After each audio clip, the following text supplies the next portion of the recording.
Olá, ouvinte. Eu sou o professor Afonso. Trago para você a teologia que atribui toda a autoridade divina a Jesus Cristo. Como o próprio nome sugere, é uma teologia que atribui toda a autoridade divina a Jesus Cristo mesmo. Ela deixa de fora as cartas de Paulo, com tanta autoridade que tem sido dada nos últimos 1700 anos, e a parte também adulterada por Nero do livro de Apocalipse. Eu recebi revelações divinas para desvendar os livros de Apocalipse, as cartas de Paulo e o livro de Daniel. As cartas de Paulo, obviamente, saem, o Apocalipse sai mais da metade, e o livro de Daniel tem umas conclusões bem interessantes. Por ele, percebe-se que estamos a 700 anos do fim, e que de agora em diante o cristianismo ressurgirá, o cristianismo de Jesus Cristo, claro, ele ressurgirá com muita força, arrebanhando todas as outras religiões em que os seus aderentes foram ensinados a adorar a Deus em espírito e em verdade.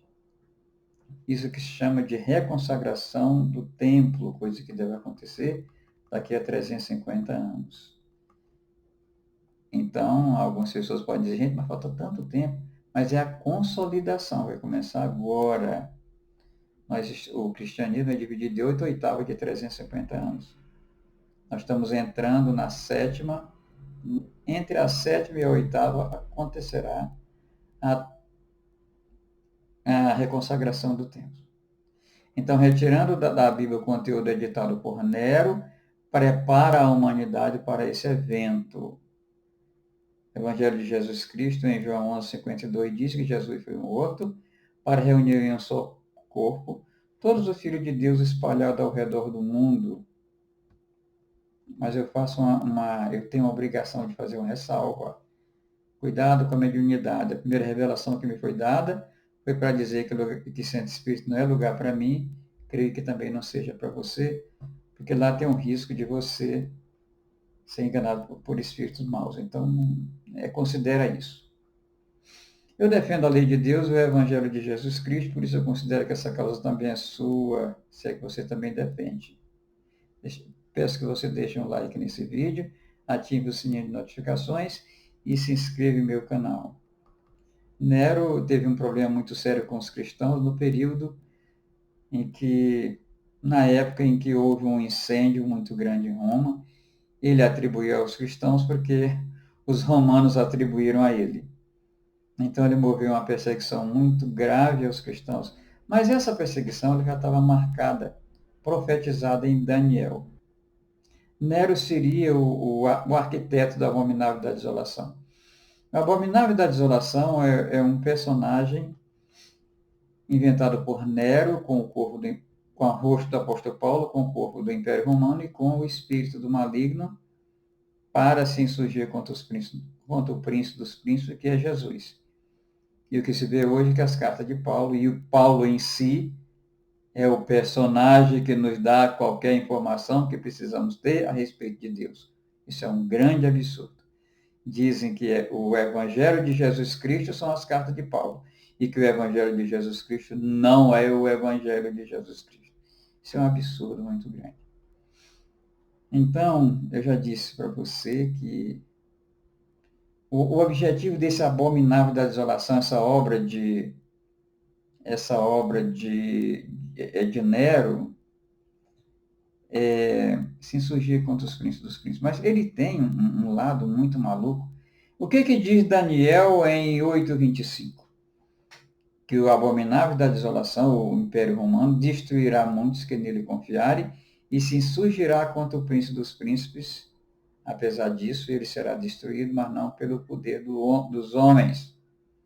Daniel 8:25. Quer dizer, somente a revelação divina é capaz de falar o que tem que ser falado sobre o Abominável da Desolação.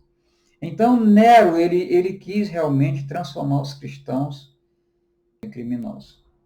Mas ele, em Apocalipse, principalmente, na parte adulterada, que vai de 8:2 a 19:3, só que tem mais. Essa parte que eu chamaria de contínua. Lá ele apresenta um Deus muito violento, muito tirano. Mas isso é uma coisa que, às vezes, a gente pode dizer que fica muito bem para pregadores teólogos e estudos cristãos ortodoxos. Eles gostam desse gênero de Deus. Eu estou trazendo hoje um exemplo muito interessante de pessoas que gostam de Deus violentos. Francisco Pizarro foi um conquistador e explorador espanhol que entrou para a história como conquistador do Peru, tendo submetido o Império Inca ao Império Espanhol. Como é que ele fez isso? Ele era uma pessoa que ele não tinha muita sorte no trabalho, nas conquistas dele aqui na América Latina. Então, o que aconteceu? Ele tentou, ele empreendeu a conquista do Peru. O Império Inca era muito poderoso, era um super império. E ninguém imaginaria jamais entrar no Império Inca. Jamais. Isso iria acontecer, eles pensavam que iria acontecer, mas não seria tão fácil. Então Pizarro ficou em um determinado ponto, muito próximo do Peru, em uma praia, com alguns cavalos e alguns cavaleiros. Ele pediu ajuda da Espanha e a ajuda não vinha. Até que um dia ele caminhando, ele encontrou um pessoal que iam cultuar a Deus. Iam cultuar ao Deus lá do Império, porque realmente o Deus tinha realmente dado a eles uma safra muito boa. Aí ele disse, posso ir com vocês? Pode. Aí ele foi. Quando chegou lá, ele viu todo mundo em transe, aquela gente, muita gente, muita gente. Todo mundo em transe. Aí ele perguntou, pessoal, o que está acontecendo? Isso é o nosso Deus. O que tem o Deus de vocês? Ele é maravilhoso. Ele é maravilhoso? É. O que ele faz? Ele come os nossos filhos. Então, é isso. Há aquela coisa de dizer, o nosso Deus é maravilhoso. Não pense em cordeiro. Em Apocalipse ele aparece extremamente violento, o rei dos reis. É sangue que não acaba mais. Joga aquilo no lixo, gente. O que há no Apocalipse é tão somente o cordeiro assentado no trono e aqueles que aprenderam com Deus, aquele que Deus os ensinou. Teve seu espírito levado ao céu e estão lá diante dele. Maravilhoso Deus. É isso.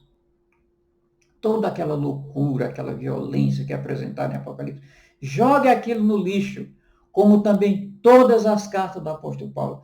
Mas as cartas do apóstolo Paulo têm coisa boa, o Apocalipse também. Só que o Apocalipse tem um problema. É possível determinar onde começa e onde termina a edição.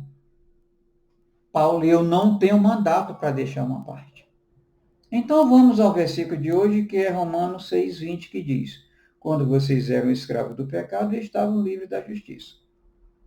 Agora meu comentário. Portanto, cometam crimes e vocês estarão livres da justiça.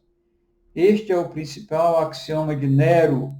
Um axioma é uma verdade óbvia demais aos olhos de qualquer pessoa que tenha a mente sã.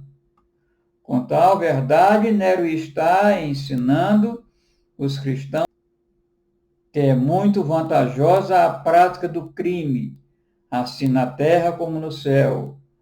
O ódio de Nero pelos cristãos é profético. O profeta Daniel o descreve.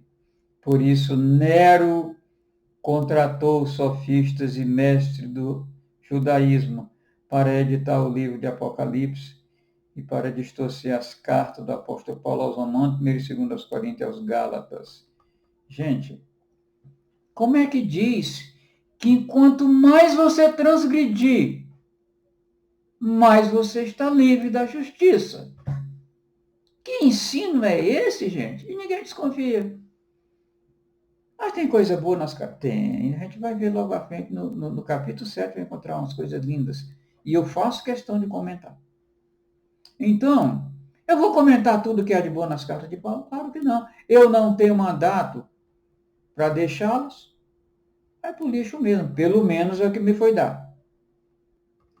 Agora, qual é o ponto central das cartas do apóstolo Paulo é que toda a doutrina contida nas cartas dele se resume em ensinar que a lei de Deus é fonte e força do pecado, que a lei de Deus é um tutor depravado, que a lei de Deus é o fundamento que conduz à morte, que a justificação é da carne em vida mediante fé somente, não do Espírito após a morte, mediante fé e obras.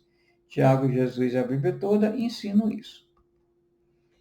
Que uma vez livres da lei e justificados, nos tornamos completamente justos, santos e retos, que a graça assim alcançada é responsável pela salvação. Eu insisto, tire as cartas de Paulo da sua Bíblia e, obviamente, a parte adulterada do livro de Apocalipse, conforme está na capa desse vídeo.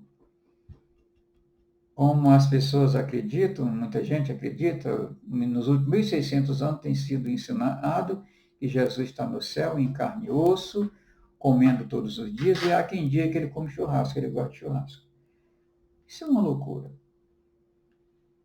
Então, vou dizer o que dizia o Credo Niceno, que foi vigente durante a primeira oitava de Daniel, que são os 350 anos. O Espírito de Jesus Cristo, com a porção do Espírito Santo, a essência de Deus, que só tem dois tipos de espírito, Deus e os anjos. No caso, os seres humanos, o espírito dos seres humanos, e os anjos de luz que foram criados juntamente com a luz, como está lá em Gênesis. Então, uma porção do Espírito Santo, a essência de Deus, foi atribuída a um ser humano, no caso de Jesus, com poder suficiente para nos trazer a graça, a verdade e confirmar a lei. Quando ele foi morto, o Evangelho afirma que ele entregou a Deus o seu Espírito para voltar a ser um com o Pai. Então, esse é o Jesus que está no seio do Pai, onipotente, onipresente, onisciente. Então, abandonaram, quebraram, destruíram o credo niceno. Por quê? Porque Paulo precisava reinar. Eu admito, até porque sou obrigado, eu desvendei as cartas do apóstolo Paulo, desvendei Apocalipse e Daniel, eu tenho que compreender que muita coisa aconteceu porque foi profético, não vou ficar apontando o dedo para ninguém.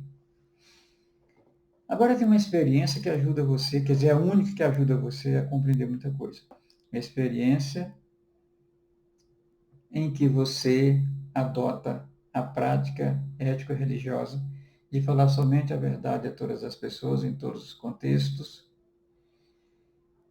que você se dirige a Deus em oração e estende a mão ao seu próximo em compaixão. Isso deve mudar a sua vida.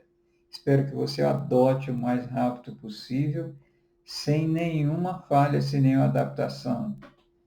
Deus vai ver o seu ato. Você vai realmente conseguir fazer um contato com Deus sem nenhuma intervenção humana.